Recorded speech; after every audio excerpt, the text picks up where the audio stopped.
On a Thursday morning in November 2025, the sun rose over a quiet Philippine province, painting the sky in soft golds and pinks. But beneath the calm beauty of the dawn, something was different, something that would soon ripple across the nation and beyond. As fishermen prepared their boats, they noticed new fences lining the shore and unfamiliar soldiers patrolling the area. The soldiers spoke with Australian accents, their presence both unexpected and puzzling, guarding construction sites that had appeared almost overnight. Within hours, news spread like wildfire through local radio and social media. Australia was building military facilities on Philippine soil. The revelation sent shockwaves through the community, as speculation and rumors grew.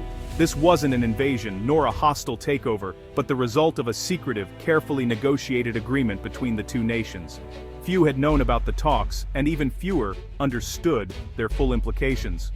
Local journalists scrambled to piece together the story, while residents gathered in markets and homes, discussing the sudden changes before any official announcement was made. The air buzzed with questions and uncertainty. It soon became clear that this was no ordinary construction project. The region realized it was witnessing a major strategic move, one that could alter the balance of power in Southeast Asia. Across the archipelago, heavy trucks rumbled down rural roads, and foreign engineers in hard hats became a common sight. The scale and speed of the operation were unlike anything locals had seen before. The Philippine and Australian governments had kept the details tightly under wraps, aware that the announcement would spark international attention and possibly controversy. Their strategy was clear: get the projects underway before the inevitable geopolitical storm could gather force. By the time the world noticed, the groundwork would already be laid. For ordinary Filipinos, the day brought a flood of questions and a growing sense of unease about what these changes meant for their future, their security, and their sovereignty. The story unfolded through the eyes of locals, who watched as their familiar landscapes were transformed by foreign machinery and new infrastructure, unsure whether to feel hope, fear, or both. For the first time, a middle power like Australia was making a permanent military investment in Southeast Asia, acting independently of the United States. This marked a significant shift in the region's military landscape. The move signaled the dawn of a new era, one defined by flexible, resilient alliances in the Indo-Pacific, as countries adapted to an increasingly complex and unpredictable world. What began as a quiet morning in the Philippines quickly became the center of a global story, drawing the attention of journalists and analysts from around the world. The implications were immense, promising to reshape security, economic interests, and power dynamics in the region for years, if not decades, to come. The world was watching closely as a new alliance took shape in the tropics, setting the stage for a future where the balance of power was being rewritten before everyone's eyes. At the heart of this ambitious alliance are 8 cutting-edge military projects, each designed with a specific purpose in mind. These projects are spread across 5 hidden, strategically chosen sites in the Philippines, their exact locations kept secret for security reasons. Unlike the sprawling, highly visible American bases of the past, these new facilities are intentionally small, highly specialized, and blend discreetly into their surroundings. Australia's approach is thoroughly modern, favoring a network of agile, logistical, and operational hubs over the construction of massive traditional fortresses. Some of these sites function as vital fuel and munitions depots, ensuring supplies are always close at hand. Others serve as advanced joint training centers, where Australian and Filipino troops regularly train together, building trust and interoperability. Major upgrades to ports and airfields now allow both nations to boost their maritime and aerial surveillance, expanding their reach across the region. These projects directly strengthen the capabilities of the armed forces of the Philippines, providing them with new technology and resources. At the same time, they give Australia valuable forward operating posts, extending its presence in Southeast Asia. Secure communication nodes now link all the sites, enabling real-time information sharing and rapid coordination during any crisis. The blueprint is intentionally decentralized, highly resilient, and built on a foundation of close partnership and mutual trust. It's about weaving a web of strategic options, rather than projecting overwhelming force from a single, vulnerable base. This network strategy gives both nations the flexibility and control they need to respond quickly and effectively in a rapidly changing region, ensuring security and stability for years to come. The secrecy around these sites is deliberate, rooted in security, politics, and safety. Revealing locations would make them easy targets for adversaries in an age of long-range missiles and surveillance. Keeping them hidden makes them harder to attack and more resilient in a crisis. Politically, secrecy avoids local flashpoints and protests, letting the projects become established before debate erupts. It also protects construction crews and soldiers from threats like sabotage or kidnapping.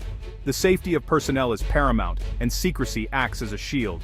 Diplomatically, not confirming locations gives Australia and the Philippines plausible deniability, avoiding direct confrontation with China. This quiet approach lets the strategic shift happen gradually, without triggering an immediate crisis. In the South China Sea, moving quietly is often more effective than making bold declarations. Secrecy is a practical tool for both security and diplomacy. The Philippines is a geographic jackpot, sitting at the crossroads of the world's most critical waterways. Its unique position has shaped its history, culture, and its role in international affairs for centuries. To the west lies the South China Sea, a vital artery for global trade. Nearly a third of the world's shipping passes through these waters, carrying trillions of dollars worth of goods every year. To the east, the vast Pacific Ocean stretches out, connecting Asia to the Americas and beyond, making the Philippines a bridge between continents. Its islands are close to Taiwan and serve as a gateway to Indonesia and the Indian Ocean, placing the Philippines at the heart of regional connectivity and movement. This location makes the Philippines a strategic linchpin in the Indo-Pacific, a region where economic and military interests of major powers intersect. Control or access here means influence over trade and security from Northeast Asia to the Indian Ocean, impacting the stability and prosperity of countless nations. The ongoing South China Sea dispute only heightens its importance, with overlapping territorial claims and proximity to contested islands making it a flashpoint for regional tensions. For Australia, a strong and stable Philippines means secure trade routes, reliable maritime passage, and greater regional stability, all of which are vital for economic growth. The country is also part of the First Island Chain, a key defensive and offensive line in Asian security strategy, acting as a buffer and a launch point for military operations. By partnering with the Philippines, Australia gains a crucial foothold in a region that is central to global power dynamics, ensuring its interests are protected in an ever-changing world. Australia's projects in the Philippines are both a response to and a driver of shifting power in the Indo-Pacific. The old US-dominated order is being challenged by China's assertiveness, especially in the South China Sea. Australia's move signals that middle powers are stepping up, building a web of alliances beyond just relying on Washington. The Australia-Philippines Pact strengthens regional security, creating a multi-layered defense against coercion. This collective approach puts pressure on China, making aggressive actions riskier and encouraging diplomacy. Other Southeast Asian nations are watching, seeing a model for flexible, intra-regional cooperation. The new framework is more resilient and less dependent on any single superpower. Australia's projects are about building a collaborative security network for the 21st century. The region's power balance is being fundamentally reshaped. This alliance delivers real benefits to both Australia and the Philippines. For Australia, it extends its defensive reach, secures vital sea lanes, and boosts its influence in Asian security affairs. The partnership strengthens Australia's alliances and shows it's investing in regional stability. For the Philippines, the projects bring jobs, infrastructure upgrades, and economic development to local communities.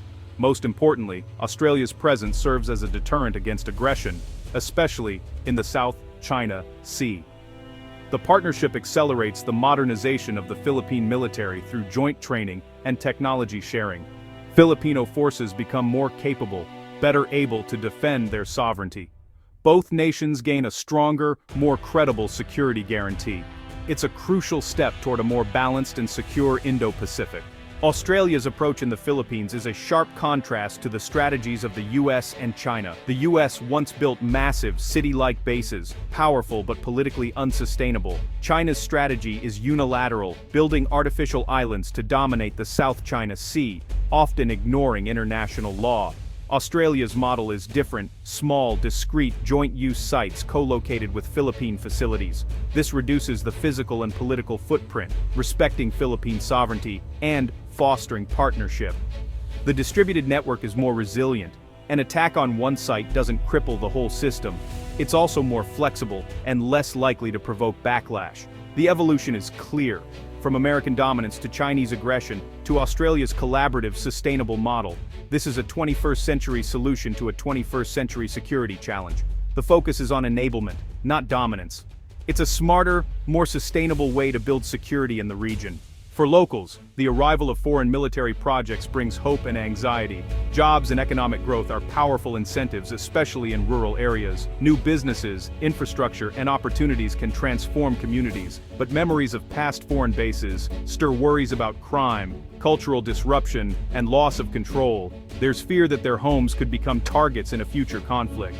Questions of sovereignty linger. Are these projects truly in the Philippines' interest? Some wonder if their leaders have made secret deals or ceded too much control.